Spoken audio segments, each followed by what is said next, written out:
사과를 하고 싶었고 오해가 있다면 풀고 싶었습니다. 하지만 끝끝내 피해자 부모님은 만날 수가 없었습니다. 1시간 반을 밖에서 기다리고 있었고요. 저희만 따로. 그 나머지 사람들은 한 곳에 저쪽에 몰려 있었던 것 같더라고요. 지금도 못 보고 연락처도 주지들 않아요.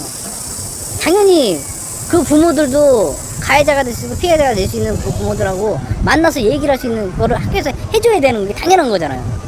그런 자리를 만들어주지 않고 전화번호를 안 주려고 그럽니다. 절대.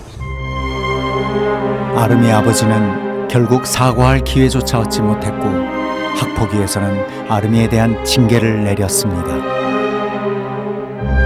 가해 학생은 학폭위 징계 규정 제8호에 해당하는 전학 조치로 징계를 내리겠습니다.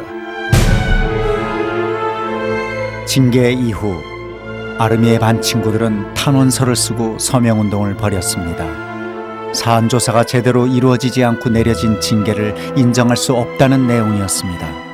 그러나 학폭위의 결정을 바꿀 수는 없었습니다.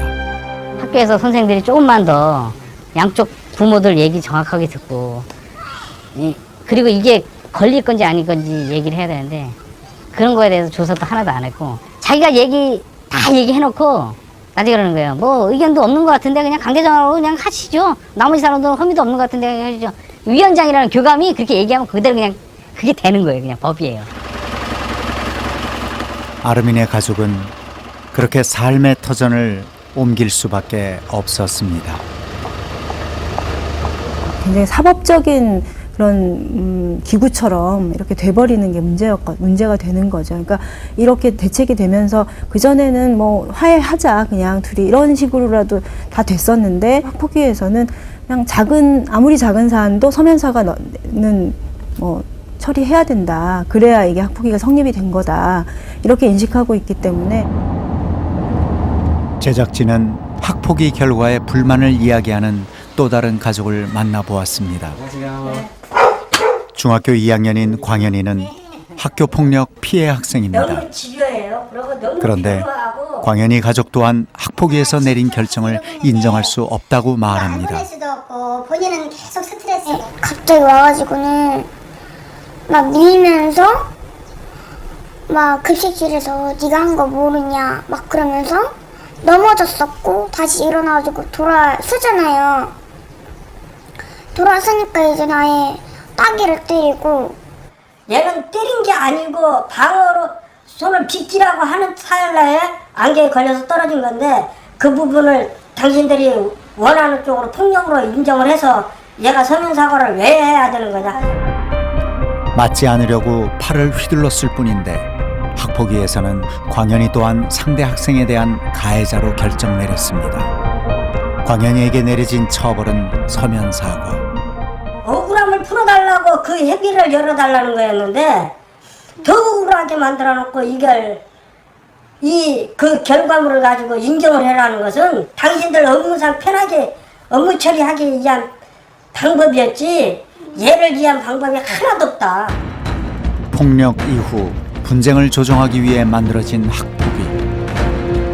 하지만 가해자에게도 피해자에게도 상처만 남겨주는 기구가 되어버렸습니다. 실제로 지금 학교에서 이제 처벌을 통해서 분쟁은 종식이 돼요. 근데 그러니까 관계가 회복되지 않은 상태에서 분쟁이 종식되고 그래서 학교 폭력이 해결됐다라고 이제 하다 보니까 이게 더 악순환이 되는 거예요. 너 때문에 내가 처벌받았어.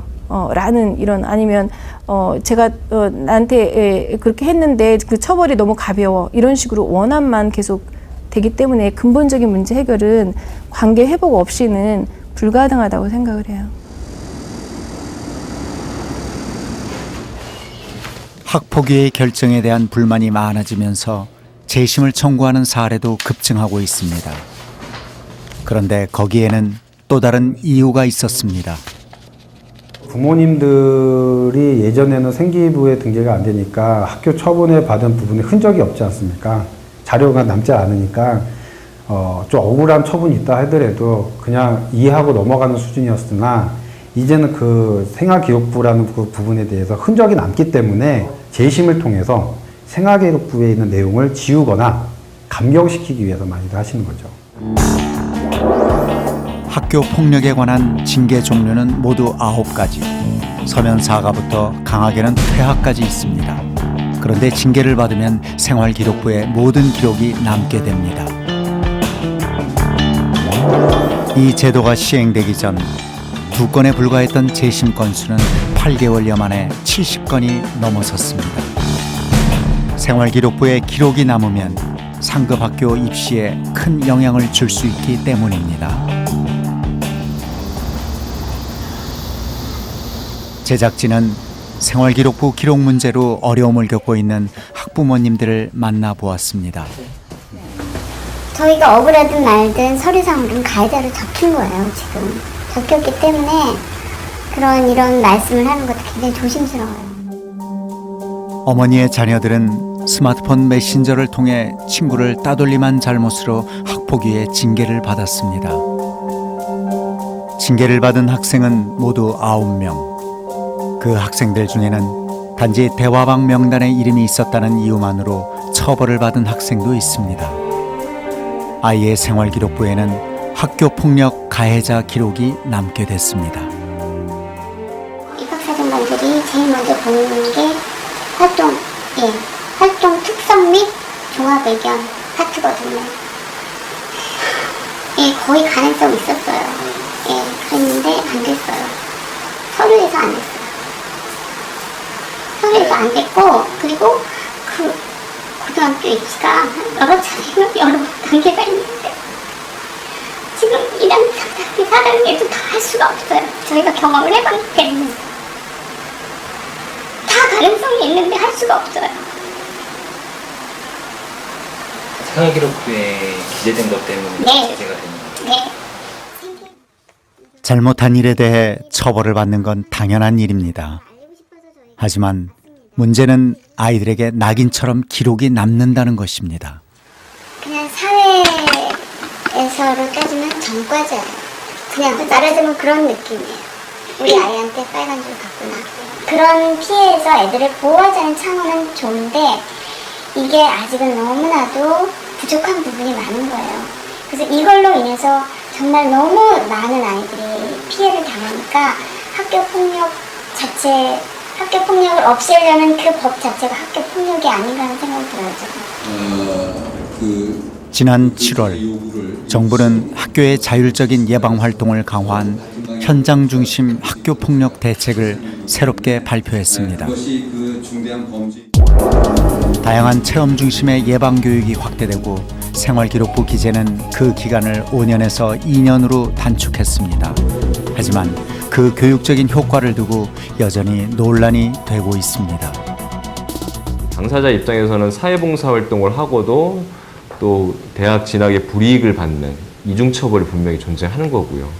그리고 중간에 아이들이 어떤 개선이 되고 그 폭력 가담한 것에 대한 자기 반성이 충실히 이루어졌다 하더라도 기록이 여전히 남아있기 때문에 기본적인 어떤 낙인이 지속될 수밖에 없고 당사자가 그것에 대한 어떤 불만감 때문에 또 다른 문제가 좀 발생할 수 있는 여러 가지 복합적인 문제가 얽혀 있는 것이 바로 생활기록부의 기록 문제입니다.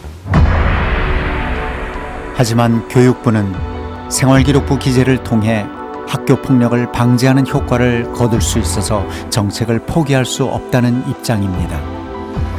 학생부 기재, 처벌 유지의 어떤 대책이 능사인가 이제 이런 부분에 있어서는 여전히 이제 여러 가지 논의할 거리가 많지만 이제 학생부 기재가 어찌됐든 이제 학교 폭력을 해서는 안 된다고 하는 인식을 심어주는 데는 큰 역할을 하고 있는 것으로 보고 있기 때문에 이걸 또 너무 쉽게 판단을 해서 이 제도를 없애야 된다 이렇게 바로 주장하는 것은 아직은 이제 빠른 주장이 아닌가 이렇게 이제 생각합니다. 학교 폭력은 우리 사회가 해결해야 할 무거운 숙제와도 같습니다. 그동안 수많은 대책들이 나왔지만 백약이 무효할 정도로 쉽게 해결되지 않고 있습니다. 그런데 학교 폭력 그 자체를 해결하고 예방하는 것 이상으로 우리가 주목해야 할 것은 학교 폭력 그 후의 일입니다. 학교 폭력은 피해 학생뿐만이 아니라 가해 학생 모두에게 깊은 영혼의 상처를 남기기 때문입니다.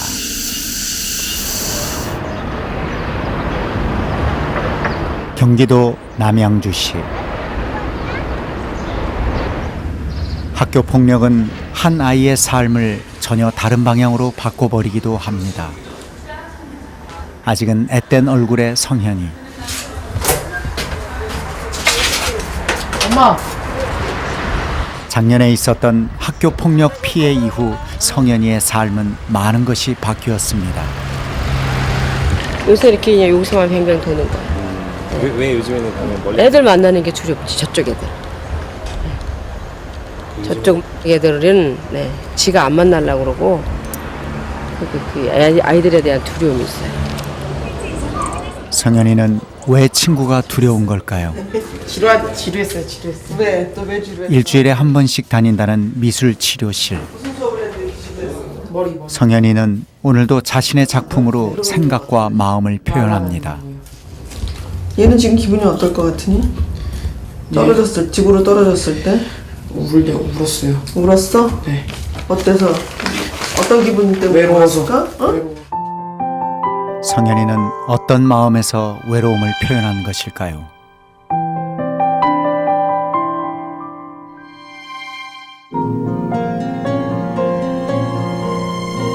중학교 1학년 때 성현이는 학교 1진 그룹에 속한 아이들에게 담배를 사다 바치는 이른바 담배 셔틀이었습니다.